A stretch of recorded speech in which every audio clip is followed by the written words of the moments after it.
Hello guys, today we are going to talk about intangible services ads. But first of all, we have to know what an intangible service is. An intangible service doesn't have or possess a physical existence, and the same can be felt or touched. Saying that, the purpose for today is to present to you guys two different intangible services ads.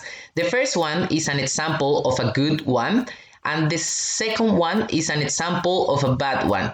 So let's begin with the first one. The first ad is from Netflix. As you might already know, Netflix is a streaming service that allows members to watch a wide variety of TV shows, movies, and documentaries. In this specific case, we are going to focus on one of its advertisements from the series called Narcos. This series is based on the story of drug kingpin Pablo Escobar, who became billionaire through the production and distribution of drugs. So now that you know briefly what the series is about, let's see the ad. As you can see, it's a bus shelter ad. So the first impression in the copywriting is the heading in the middle, the subheading on the top, the copy at the bottom, and the subcopy, which is the call to the action. The logo is underneath the headline. So the main idea of this ad is to showcase bus shelters filled with 2 million in artificial cash. So this paid homage to the same amount he burned to keep his family warm once their situation became worse. So the people who pass by the ad look first at the cash and then at the copywriting, which include more details about the series and where to watch it. Now, if we think about these advertisement objectives, they clearly are three. The first one is increase awareness of Narcos among gangster drama lovers and make them to watch the series on Netflix. The second one is raise awareness for people who haven't heard of Narcos. And lastly is get people to subscribe to Netflix to watch Narcos. So basically for this ad in specific, Netflix is targeting as the primary target audience users across the world, especially in countries where the majority of the population have access to the internet. They can be anyone from the ages of 18 to 59 because this group of people experience the most on this topic and are aware of drugs and crime problems. The third one is people who need a variety of entertainment full of actions to fit into their busy life schedules. And lastly, non-subscribers of Netflix. Well, now the ad itself is quite well designed.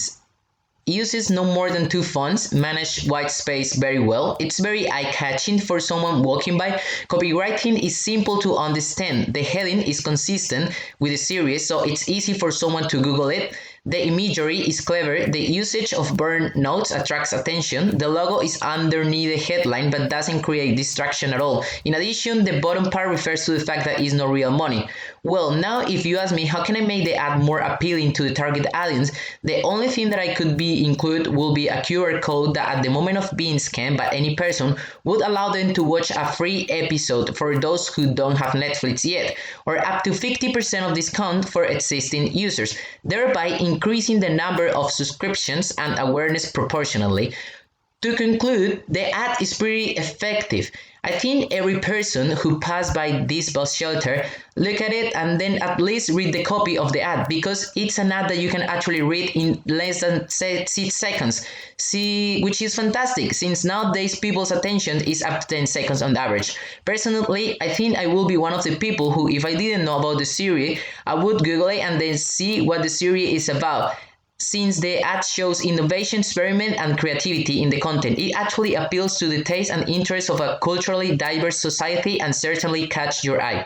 So now let's move on to the bad advertisement. The second advertisement is from Jimmy Brins. Jimmy Brins is an alcohol delivery service in Australia. In this case, we are going to focus on the next ad. It's a billboard ad. The first impression on the ad is the heading on the top, Jimmy's face in the middle, and the copy at the very bottom. It's a little bit confusing because you don't really know what the main idea of the ad is.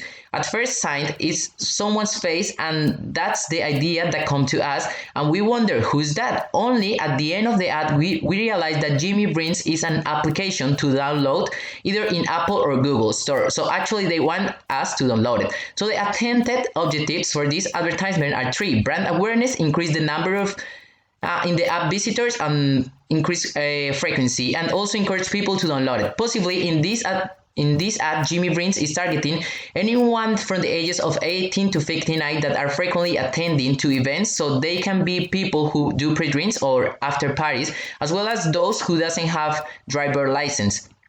Now, in terms of the design, I think the ad should be more clear in what it wants to communicate. Instead of saying night in with Jimmy, it could have used a heading like "You drink, we drive," a sad heading like "Alcohol delivered from our app to your door," an image of in the middle of Jimmy delivering the order, and at the bottom, I would have included the call to the action that say "Download the app and enjoy 35% off."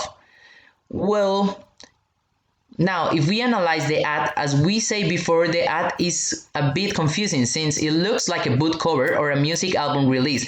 The idea that Jimmy brings is not really clear, neither the design since it's lazy and doesn't have a clear call to the action for people who's passing by. I think that the ad could have been more effective.